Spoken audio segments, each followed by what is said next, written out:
Madame la Première ministre, Mesdames et Messieurs les ministres, j'ai entendu les 2 motions de censure et leurs 2 présentations. Je n'ai pas pu m'empêcher de venir à cette tribune sans ce qui devrait tous nous réunir, à savoir notre Constitution. Eh oui, je ne crois pas que cela prête à rire. Notre Constitution, parce qu'elle est en fait le bien commun qui doit réunir les parlementaires. Parce que nos institutions sont solides et heureusement elles le sont, et les 2 motions de censure en sont la démonstration. Vous parlez aujourd'hui d'une motion de censure dite transpartisane. Transpartisane à la fois dans certaines de ses signatures, mais la question transpartisane, elle se pose surtout au moment du vote. Savoir avec qui on est prêt ou non à lier son vote. Savoir avec qui on est prêt ou non à voter de part et d'autre de cet hémicycle. Parce que, mes chers collègues, c'est trop facile. C'est trop facile. S'il vous plaît, cet après-midi, on s'écoute. S'il vous plaît. S'il vous plaît, un peu de silence. Alors, parce que, mes chers collègues, oui, contrairement à ce que vous avez dit, Madame Lavalette, oui, une motion de censure de facto devient un programme commun. Parce qu'une motion de censure, c'est la capacité à trouver une alternative crédible, à dégager une autre majorité. Et donc, en fonction de celles ou ceux qui voteront ensemble cette motion de censure, qui s'applaudiront ensemble pour le vote de cette motion de censure, alors vous direz aux Français quelle est prétendument la majorité alternative. Alors vous direz aux Français quel est prétendument le gouvernement alternatif, avec Charles de Courson en Premier ministre, avec Marine Le Pen à Bercy, avec Mathilde Panot, un ministre de l'Intérieur, et avec, à n'en pas douter, Aurélien Pradié, ministre des Relations avec le Parlement. C'est ça le projet alternatif que vous soumettez aujourd'hui aux Français. Un peu de silence. Dans toutes les autres démocraties, quand on parle de grandes coalitions, on est ensemble pour un projet commun. On est ensemble pour continuer à transformer son pays. On est ensemble pour permettre de faire que ce pays avance. C'est l'inverse que vous nous proposez aujourd'hui avec une motion de censure qui vise à mettre à l'arrêt notre pays, qui vise à créer du blocage, non seulement dans nos institutions, mais évidemment du blocage dans la rue. Alors oui, mes chers collègues, retraçons ensemble ces dernières semaines, celles que nous avons vécues ou parfois subies dans cet hémicycle. D'abord, je dois le dire et je le dis s'il vous plaît, au nom de mon groupe de manière claire, il y a ceux qui ont été solides. Et cette solidité, Madame la Première ministre, c'est d'abord la vôtre. Celle qui avait résisté avec courage et avec dignité, malgré les cris de cet hémicycle, malgré l'impossibilité qui vous était faite de parler, vous vous êtes exprimé de manière claire et vous avez fait honneur à la vie politique et à la vie démocratique de notre pays. Il y a la solidité de ceux qui ont défendu et qui ont porté ce projet essentiel pour nos compatriotes. D'abord, le ministre du Travail, que vous n'avez eu de cesse d'invectiver, d'insulter, de piétiner au sens figuré, mais en vérité, finalement, vous aviez envie de le faire au sens propre. Oui, Olivier Dussopt, avec Gabriel Attal, ont porté avec courage le projet qui est aujourd'hui soumis à vos votes. Alors retraçons ces dernières semaines. D'abord, du côté gauche de cet hémicycle. Vous nous dites qu'il y a 4 groupes dans cet hémicycle. Mais en vérité, comment aujourd'hui vous différenciez? Vous avez assumé et accepté un accord électoral qui a fait disparaître 3 partis qui étaient des partis de gouvernement, qui a fait disparaître des partis qui avaient des valeurs communes. Pire que ça, quand un homme s'est levé, quand André Chassaigne s'est levé pour dénoncer des agissements indignes, pour dire la honte qui était la sienne, pas un d'entre vous ne s'est levé pour l'applaudir. Nous étions seuls, avec les Républicains, à nous lever pour condamner ce geste et pour applaudir votre président de groupe. J'imagine qu'il doit y avoir des petites notes et des tableaux Excel pour savoir quels sont les députés de la NUPES qui ne se comporteraient pas bien avec la France insoumise. Parce que oui, votre angoisse ultime, c'est qu'une dissolution existe et qu'un candidat de la France insoumise soit présenté face à vous demain en cas de dissolution. Alors non, non, ne fâchons pas trop Jean-Luc Mélenchon, continuons à l'applaudir quand il est à la tribune de cet hémicycle, continuons à considérer qu'il est député, continuons à considérer qu'il est président de parti, puisque de toute façon, c'est à lui, évidemment, que vous répondez en dernier ressort. Ensuite, il y a cette motion de censure présentée en grande partie par le groupe Lyot, avec une diversité qui ne vous aura pas échappé, chers collègues, dans la composition de votre groupe. Mais je parle à ceux qui, dans votre groupe, ont défendu la réforme des retraites, qui ont défendu la candidature de François Fillon, qui disait « allons-y, allons à la retraite à 65 ans ». Et je pense notamment à Charles de Courson, puisque lui-même avait assumé avec clarté cette campagne. Et puis, il y a le groupe Les Républicains. Et en vérité, la vérité nous oblige à dire que oui, nous avions un compromis que nous avions bâti ensemble. Oui, parce que ça n'est pas un gros mot dans la vie politique et démocratique que d'établir du consensus et que d'établir des compromis. Parce que c'est la force même de notre Assemblée que de tout faire pour que des compromis existent. Et ce compromis, il a été souhaité ardemment et voté. Il a été voté au Sénat. Au Sénat, la droite a la majorité absolue et la droite a voté au Sénat. En commission mixte paritaire, oui, cela a été voté par le président du groupe Olivier Marleix. Et à ceux qui disent de part et d'autre de cet hémicycle que la CMP serait une vision dégradée de la démocratie, quelle honte! Quelle honte! La commission mixte paritaire, c'est la capacité à faire travailler nos deux chambres ensemble. Où est la difficulté, enfin, à dire clairement aux Français que Sénat et Assemblée peuvent travailler ensemble pour faire émerger des compromis? Qui ici, qui a déjà siégé en CMP, ne peut oser franchement regarder les Français dans les yeux et leur dire que la CMP c'est de la manigance ou c'est de la manœuvre? Au contraire, la CMP c'est de la clarté et c'est la capacité à dégager des compromis. Mais au sein de votre groupe, il y a eu malheureusement des trajectoires personnelles, il y a eu des calculs individuels qui ne sont en rien, mais alors en rien motivés par l'intérêt général, en rien motivés par l'intérêt des Français. Parce que vous le savez, les demandes que vous avez eues, ces demandes qui pouvaient être légitimes, notamment sur les carrières longues, elles sont satisfaites dans ce texte. Mais il fallait à nouveau trouver un prétexte après prétexte pour ne pas voter.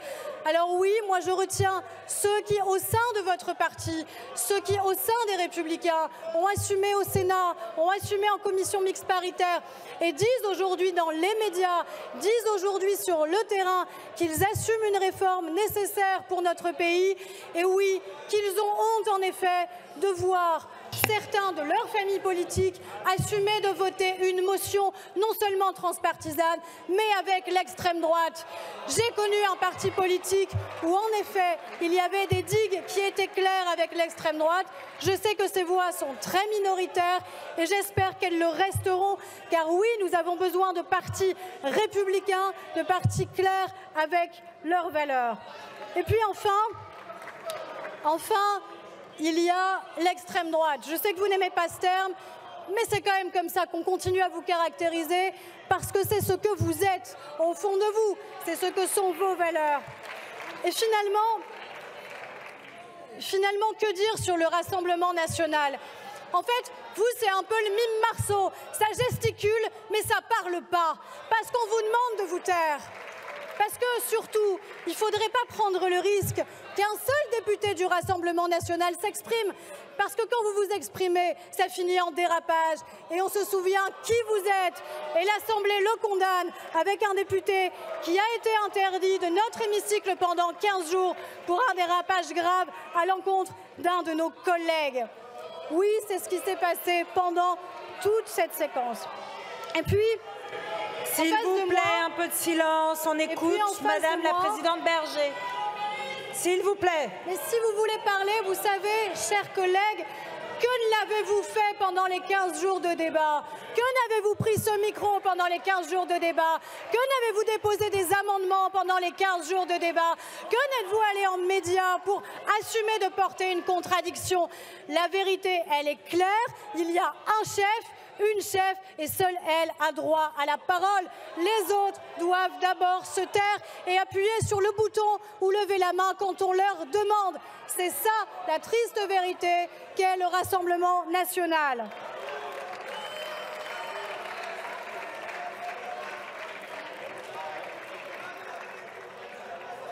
Et puis enfin, il y a face à moi la majorité, les trois groupes de la majorité, unis, soudés, responsables, qui ont assumé et qui assument jusqu'au bout leurs valeurs, leurs convictions et qui le font sur le terrain tous les jours.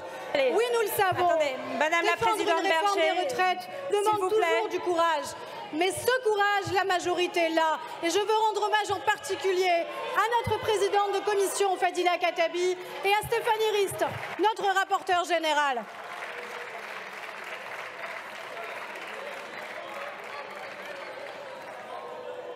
Et oui, j'assume de défendre, nous assumons de défendre ce texte.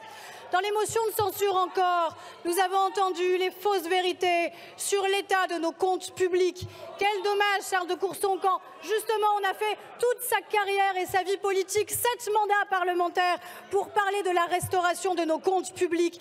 Parce que oui, sans cette réforme à la fin, en 10 ans, nous aurons accumulé 150 milliards de déficit. La vérité, elle est là et vous ne pouvez pas la contester. La vérité, c'est que oui, la justice est d'abord de faire en sorte que cette réforme soit adoptée, parce que ceux qui vont trinquer, ceux qui trinqueraient en premier, ce sont les plus fragiles de notre pays, qui eux n'ont que la solidarité intergénérationnelle pour faire en sorte d'espérer un jour avoir le droit à une retraite. Et oui, cette réforme, en effet, elle demande du courage, parce que demander des efforts aux Français, c'est toujours plus difficile que de dire que demain on rase gratis avec de l'argent qu'on n'a pas et avec des efforts qu'on ne demande pas. Et ce sont ces efforts qui ont fait en sorte que nous sommes potentiellement aux portes du plein emploi dans notre pays. Parce que nous avons 7,2% de taux de chômage, alors qu'en 2017, nous étions à près de 10% de taux de chômage. Ça, c'est concret. Ça, c'est l'avenir de des Français, l'avenir de nos concitoyens et la manière avec laquelle ils peuvent le regarder plus sereinement. Et l'avenir, oui, c'est ce qui doit nous appartenir à partir de ce soir, car quel que soit le résultat souverain de notre Assemblée, qui votera pour dire oui ou non à la réforme, qui votera pour dire oui ou non à la censure, alors oui, il y aura un après. Et cet après, il est de notre responsabilité. Pendant les débats au sein de l'Assemblée, combien de fois avons-nous été interpellés par des Français qui nous écrivaient ou qui nous interpellaient directement en nous disant « J'ai honte de regarder ces débats, j'ai honte de ce que l'Assemblée est devenue, j'ai honte de ce bruit et de ce vacarme permanent, j'ai honte du tapis rouge que vous dressez à l'extrême droite. » Parce que si l'extrême droite peut conclure son discours en disant « 2027, c'est bientôt », c'est parce que vous êtes là et parce que vous n'êtes pas un rempart, vous êtes un marchepied. Alors oui, nous devons réussir collectivement à aller au-delà du ressentiment que peut provoquer cette réforme, à aller au-delà de l'amertume qu'elle peut provoquer à partir du moment où, oui, nous demandons des efforts. Oui, nous devons ouvrir des chantiers qui sont dans l'intérêt des Français et qui sont vitaux pour l'avenir de notre pays. Je pense évidemment à la question du travail, parce que la question des retraites, elle pose fondamentalement d'abord la question du travail, du rapport au travail, du sens du travail, de la rémunération du travail dans notre société. C'est toute la question du partage de la valeur et du partage des profits que nous voulons voir être mis en œuvre dans les prochaines semaines. C'est la question de l'autonomie aussi et de nos aînés. Combien de familles sont touchées par la dépendance, par la perte d'autonomie? Nous avons créé la 5e branche. Nous, toute la majorité, avons déposé une proposition de loi sur l'autonomie et le bien vieillir. Ça, c'est la vie quotidienne des Français dont il est question. Alors, oui ou non serons-nous capables, à l'issue des votes de ce soir, de trouver dans cet hémicycle que les Français ont choisi, à la fois dans la majorité et avec les personnes de bonne volonté, de droite comme de gauche, serons-nous capables de voter des textes qui sont structurants? Serons-nous capables demain de voter un texte inédit de soutien à nos forces armées pour lutter contre le terrorisme? Serons-nous demain de voter un texte majeur sur l'accès aux soins pour les plus précaires en particulier et la défense de notre hôpital public? Serons-nous capables de voter notre texte sur l'autonomie? Serons-nous capables de continuer à prendre le tournant de la planification écologique? Serons-nous capables de décarboner notre industrie et de porter une industrie verte? Serons-nous capables ensemble de refonder notre pacte républicain et notre école? Serons-nous capables d'assumer un discours clair sur l'immigration qui dit que oui, on doit régulariser ceux qui s'intègrent par le travail, mais que oui, on doit évidemment expulser ceux qui enfreignent nos valeurs, pas l'un ou l'autre, l'un et l'autre. Alors, en conclusion, face aux extrêmes, face aux alliances de circonstances qu'on a vu fleurir ces derniers jours, face aux opportunismes de tous bords, face au cynisme qui peut trop souvent exister ici, oui, la réponse, encore et toujours, elle est dans le dépassement et elle est dans le rassemblement. Les Français nous ont élus, les Français nous ont choisis, les Français sont prêts, eux, au dépassement et au rassemblement. La majorité y est prête, que celles et ceux qui sont de bonne volonté s'engagent avec nous. Je vous remercie. Je vous remercie.